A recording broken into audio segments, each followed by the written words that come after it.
मित्रांनो, आजच्या व्हिडिओमध्ये आपण बघणार आहोत मिनी फॉगिंग मशीन, म्हणजे छोटी फॉगिंग मशीनने ह्या मशीनचा उपयोग साधारणतः मच्छरांचा नायनाट करण्यासाठी केला जातो. सध्या पावसाळी सीझन चालू आहे, त्याच्यामुळे काय होतं, आजूबाजूला आपल्या परिसरात मच्छरचं बऱ्याच प्रमाणात वाढ होते आणि मच्छरनुसार आपले साथीचे ताप इतर आजार पसरतात.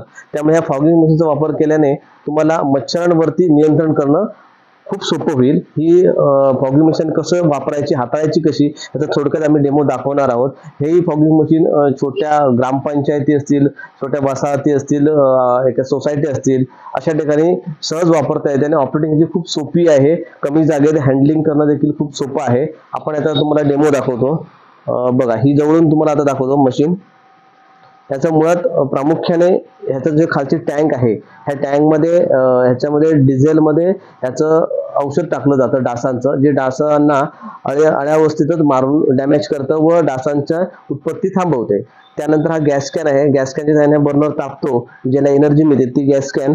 हा गॅस कॅन आपल्याला रिफिलिंग म्हणजे बदलावा लागतो. वापरून संपल्यानंतर नवीन गॅस कॅन लावायचा. या गॅस कॅनवर मशीन चालते. ऑपरेटिंग सिस्टम सोपी आहे. हा बघा, इथे ज्याला पाठीमागे रेड कलरचं रेग्युलेटर सारखं बटन आहे, हे तुम्ही चालू केलात की गॅस चालू होतो. पण तिथे लायटर आहे बघा, रेड कलरचं बटन दाबलास की हा बर्नर संपूर्ण पेटतोय. हा बर्नर चांगला लाल झाला, तापला, बघून घ्यायचा. गॅस तुम्हाला पाहिजे एवढ्या प्रमाणानुसार ठेवायचा आहे. जेवढा तुम्ही कमी गॅस वापराल तेवढा हा सिलेंडर जास्त वेळ चालेल. बर्नर व्यवस्थित तापून लाल झाल्यावरती आपण हातामध्ये हे जे ब्ल्यू कलरचं बटन आहे, ते प्रेस केल्यानंतर डिझेल मधील औषध ह्याच्यामध्ये फ्लश होतं व तिथलं धूर बाहेर पडतो. या साईडला दोन बटन आहे, बघू शकता तुम्ही.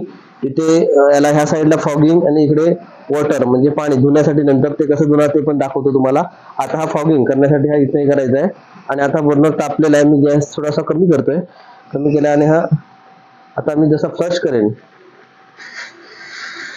हा तुम्हाला असा पूर्ण जोरदार धूर आहे, हा सोडतोय बघा. सहजरित्या धूर सर्वत्र घराशेजारी, आपल्या अपार्टमेंट शेजारी पासून डासाचा समूह नायनाट करू शकता व साथीच्या आजारांपासून आपलं संरक्षण करू शकता.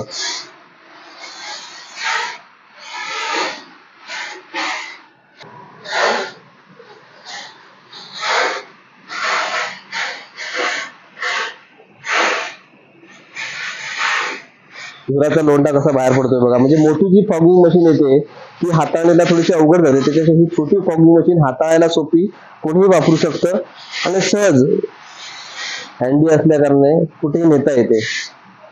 आणि त्याचा धूर देखील बऱ्यापैकी तयार होतो, त्यामुळे ही मच्छरसाठी खूप इफेक्टिव्हली काम देखील करेल. हे मायनस कडे म्हणजे पूर्ण असं तुम्ही फिरवलात पूर्ण की हा ऑटोमॅटिकली बंद होतो. बंद झाल्यानंतर तुम्ही हा परत देखील ह्याच्यामध्ये केमिकल असतं, त्या बर्नरमध्ये केमिकल साचून नॉब चोकअप होण्याचे चान्सेस असतात. त्यामुळे आपण काय करायचं, हा जो नॉब आहे हा इथे बघा, वॉटर आणि फॉगिंग, आता हा इकडनं आपण परत पाण्याकडे फिरवायचा आहे, जेणेकरून इथे पाण्यासाठी छोटी बॉटल दिलेली आहे, टँक त्याला, त्याच्यामध्ये पाणी आपण भरायचं आहे आणि काम झाल्यानंतर साफ करून ठेवण्यासाठी त्याचा उपयोग आहे. इथे खाली पाठी त्याला पंप दिलेला आहे, हातून पंप जसा माराल त्याच्यातलं पाणी बाहेर पडतं व आतमध्ये केमिकलच्या रूपात जे काही घाण अडकलेली असते ती साफ होऊन जाते, जेणेकरून आपला नंतर कधी आपण वापरणार तर तो बर्नर चोकअप होत नाही. दरवेळी वापरून झाल्यानंतर पाण्याच्या सहाय्याने साफ करून ठेवणं खूप गरजेचं असतं. असं केलं तरच आपल्याला त्याचा मेंटेनन्स खूप कमी येईल.